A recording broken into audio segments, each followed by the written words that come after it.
이야기를 시작하기 전에 드릴 말씀이 있습니다. 여러분의 구독은 저에게 큰 힘이 됩니다.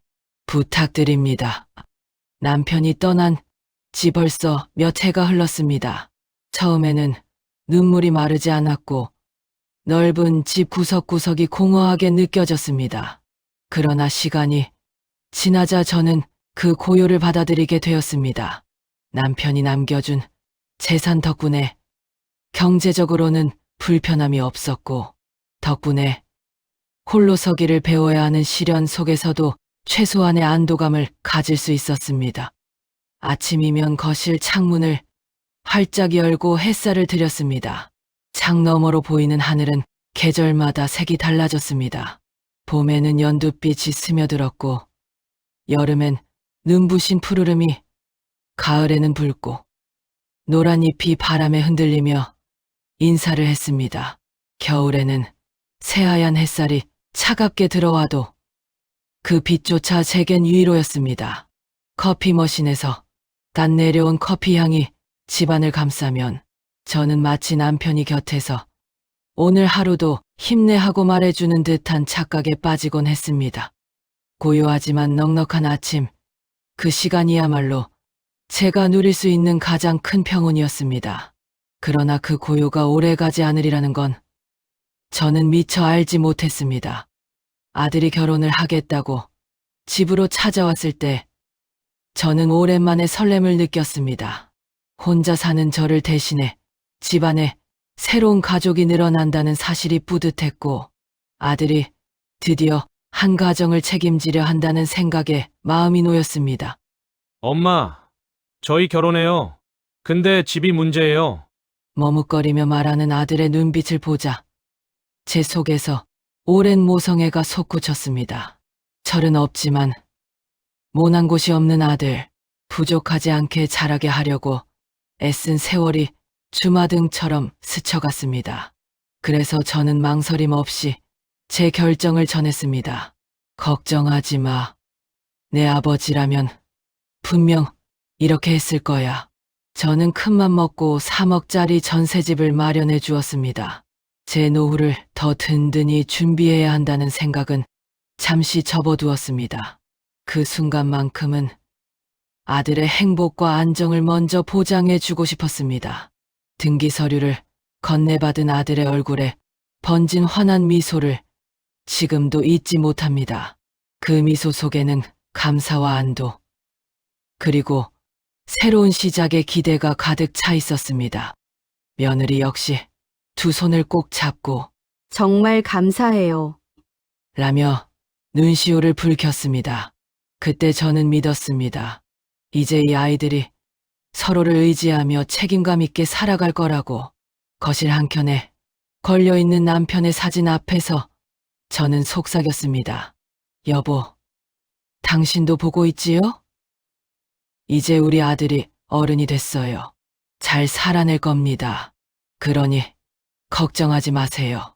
저는 그 믿음을 진심으로 의심하지 않았습니다. 그 순간까지는 말입니다. 그날은 여느 때와 다르지 않은 오후였습니다. 커피를 내리고 창밖으로 내려앉는 햇살을 바라보며 평온한 시간을 보내고 있었지요. 그런데 아들이 불쑥 찾아와 앉더니 차마 믿기 어려운 말을 내뱉었습니다. 엄마, 저 회사 그만두려고 해요. 순간 제 손에서 커피잔이 덜컥 흔들렸습니다. 뜨거운 액체가 살짝 쏟아져 손등을 데웠지만 그보다 더 뜨거운 충격이 가슴을 덮쳤습니다. 뭐라고 했니? 지금. 아들은 잠시 눈을 피하다가 담담하게 말을 이었습니다. 주식으로 돈을 벌고 싶어요. 그리고 유튜브 채널을 운영해 보려고 해요. 요즘 그런 걸로도 충분히 성공할 수 있다잖아요. 제 심장은 쿵쿵거렸습니다. 믿기지 않았습니다. 그동안 성실하게 다니던 회사를 스스로 내려놓겠다는 것, 그리고 장담할 수 없는 길에 모든 것을 걸겠다는 말. 내 아버지가 피땀 흘려 모은 돈을 내가 그렇게 허무하게 날리겠다고? 세상이 만만해 보이니? 제 목소리는 떨렸습니다. 남편의 부재 속에서 그나마 아들에게 의지하며 살아왔는데 그 믿음이 산산이 부서지는 순간이었습니다.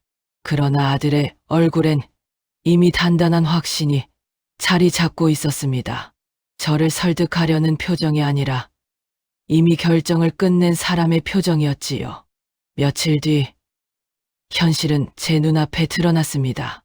제가 아들에게 쥐어준 3억 원은 이미 주식 계좌로 흘러들어가 있었고 일부는 값비싼 유튜브 장비와 고가의 게임용 컴퓨터로 변해 있었습니다. 남편이 남긴 땀의 무게가 그렇게 가볍게 흩어져 버리다니 저는 허탈한 웃음을 터뜨리며 주저앉을 수밖에 없었습니다. 세상에서 가장 믿었던 아들에게 배신당한 기분. 제 안에서 뭔가 무너져 내리고 있었습니다. 며느리가 찾아온 건 그로부터 얼마 지나지 않아서였습니다. 그녀는 다급히 현관문을 두드리며 들어왔습니다. 눈가는 이미 붉게 부어 있었고 떨리는 목소리로 말을 꺼냈습니다. 어머니, 저희 이제 어쩌죠? 저는 본능적으로 불길함을 느꼈습니다. 예상대로 며느리의 다음 말은 제 마음을 무너뜨렸습니다. 월세도 더 이상 감당할 수가 없어요. 전세 보증금도 다 사라졌고 생활비도 바닥났어요. 어머니 댁에서 잠시만이라도 살면 안 될까요? 그 말은 단순한 부탁이 아니었습니다. 제게 남아있던 마지막 평온을 완전히 내려놓으라는 선언과도 같았습니다. 저는 순간적으로 고개를 저으며 거절하고 싶었습니다. 그동안 지켜온 고요한 공간, 남편의 기억이 담긴 집을 더럽히고 싶지 않았습니다. 하지만 아들의 굳은 눈빛이 제 마음을 짓눌렀습니다. 그는 이미 제 대답을 예상하고 있는 듯 미안한 기색조차 없이 말했습니다. 엄마, 우리가 당분간 여기서 지내면 안 될까요? 다시 일어설 때까지만요. 저는 숨이 막히는 듯 했습니다. 며느리의 눈물은 제 가슴을 찔렀지만 동시에 분노와 절망이 치밀어 올랐습니다. 제가 그토록 지켜온 안식처를 빼앗기게 될 줄은 꿈에도 몰랐으니까요. 남편의 사진이 걸린 거실 벽을 바라보며 속으로 중얼거렸습니다. 여보, 당신이 있었다면 어떻게 하셨을까요? 나는 이제 어디까지 버텨야 할까요? 그날 이후 제 삶의 평온은 산산조각이 나기 시작했습니다. 매일 저녁 뒷정리는 모두 제 몫이었습니다.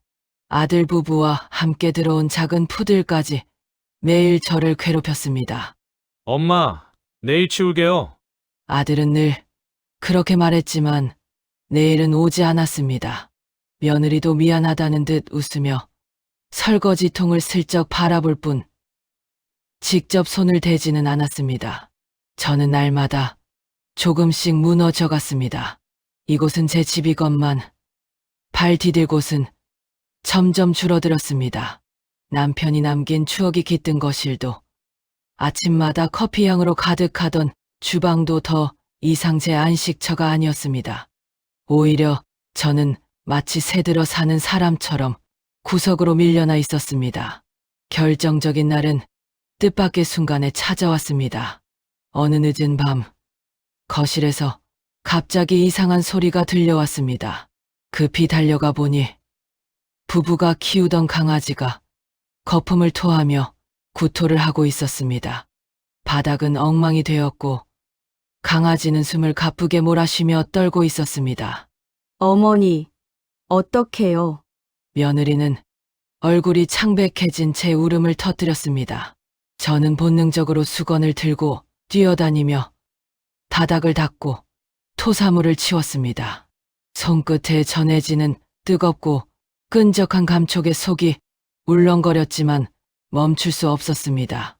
아들은 허둥지둥 강아지를 안고 집을 뛰쳐나갔습니다.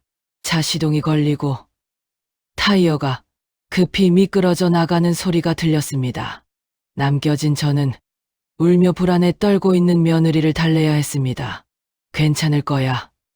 곧 괜찮아질 거야 하며 손을 꼭 잡아주었지만 제 마음 깊은 곳에서는 알 수 없는 분노가 끓어올랐습니다. 이 모든 상황을 감당해야 하는 사람이 왜 늘 저여야 하는지, 답이 보이지 않았습니다. 한참 뒤 아들이 강아지를 안고 돌아왔습니다. 다행히 응급처치 덕분에 목숨은 건졌다고 했습니다. 그 말을 듣자마자 안도의 숨이 나왔지만 곧 제 가슴은 공허하게 무너져 내렸습니다. 그날 밤 저는 남편의 사진 앞에 오래도록 앉아 있었습니다. 사진 속 남편은 언제나처럼 미소를 띠고 있었지만 그 웃음이 오히려 저를 비웃는 것처럼 느껴졌습니다. 여보, 나 이제 너무 지쳐요. 당신이 있었다면 이렇게까지는 안 됐을 텐데 나는 왜 이렇게 무너져 가는 걸까요? 강아지는 살아났지만 제 마음은 그날 산산이 부서졌습니다. 그해 여름 며느리가 일본 여행을 간다고 했을 때 저는 아무 말도 하지 않았습니다. 그녀의 말투에는 설렘이 묻어 있었고 아들은 괜히 멋쩍은 듯 웃었습니다.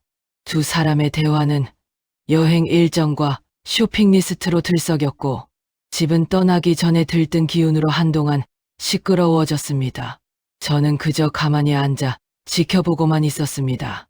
그들이 떠난 그날 밤 저는 오래된 수첩을 꺼내 남편의 메모들을 다시 읽었습니다. 작은 글씨가 흔들리며 남편의 목소리처럼 들렸습니다. 사소한 것에 마음을 빼앗기지 말 것. 내가 살아야 한다. 그 문장 하나가 제 가슴을 단단하게 만들었습니다. 저는 더 이상 미룰 수 없다는 걸 깨달았습니다. 휴대폰을 들어 이삿짐 센터에 전화를 걸었습니다. 목소리는 차분했지만 손이 떨렸습니다. 이삿짐 센터죠. 짐은 많지 않아요. 접수원의 질문에 저는 작게 대답을 이어갔습니다. 통화를 끝내고 나서도 심장은 빠르게 뛰었지만 제 안에는 묘한 평온이 찾아왔습니다. 제가 마련해 둔 작은 반지하 빌라. 그곳이야말로 그들이 감당해야 할 현실이라고 생각했습니다. 열쇠를 준비하며 저는 마음속으로 다짐했습니다. 이게 마지막이야. 그렇게 결심하고 나니 오히려 눈물이 나오지 않았습니다. 짐을 옮기던 날 며느리는 작게 울음을 삼켰고 아들은 말없이 짐을 옮겼습니다. 두 사람이 문을 닫고 떠나는 순간 저는 현관문을 조용히 잠궜습니다. 문이 닫히는 소리가 오래도록 귓가에 울렸습니다. 저는 그 소리를 들으며 스스로에게 말했습니다. 이제 끝났어. 여보, 이제는 나 자신을 지킬 거야. 그리고 창가에 서서 햇빛을 맞으며 처음으로 제 삶이 온전히 제 것임을 느꼈습니다. 며칠 뒤 집은 놀랄 만큼 조용해졌습니다. 처음에는 그 고요가 위로처럼 느껴졌지만 이내 그 고요는 무언가 공허한 틈을 드러냈습니다. 거실은 텅 비어 있었고 게임기와 모니터가 사라진 자리는 먼지와 기억만 남아 있었습니다. 주방에는 그들이 남기고 간 작은 흔적들, 쓰이지 않은 찻잔과 며느리가 두고 간 수저 세트만이 남아 있었습니다. 일주일 뒤 아들이 찾아왔습니다. 그는 공허한 표정으로 문을 열고 들어왔습니다. 엄마, 왜 이러세요? 제발 다시 같이 살면 안 돼요? 아들은 울먹이며 제 앞에 무릎을 꿇었습니다. 목소리에는 후회와 절박함이 섞여 있었습니다.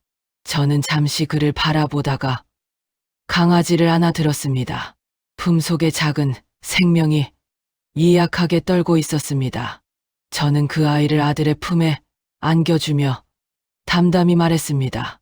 내가 너희에게 전세도 얻어주고 돈도 줬어. 항상 너희 뒤치다꺼리는 내 몫이었지. 하지만 이건 내가 택한 길이니 그 결과도 내 몫이야. 이 집은 이제 내 집이고. 아들은 흐느끼며 제 손을 붙잡았지만 저는 더 이상 흔들리지 않았습니다. 오랫동안 희생했던 제 삶을 이제는 지켜야 한다는 생각이 분명했습니다.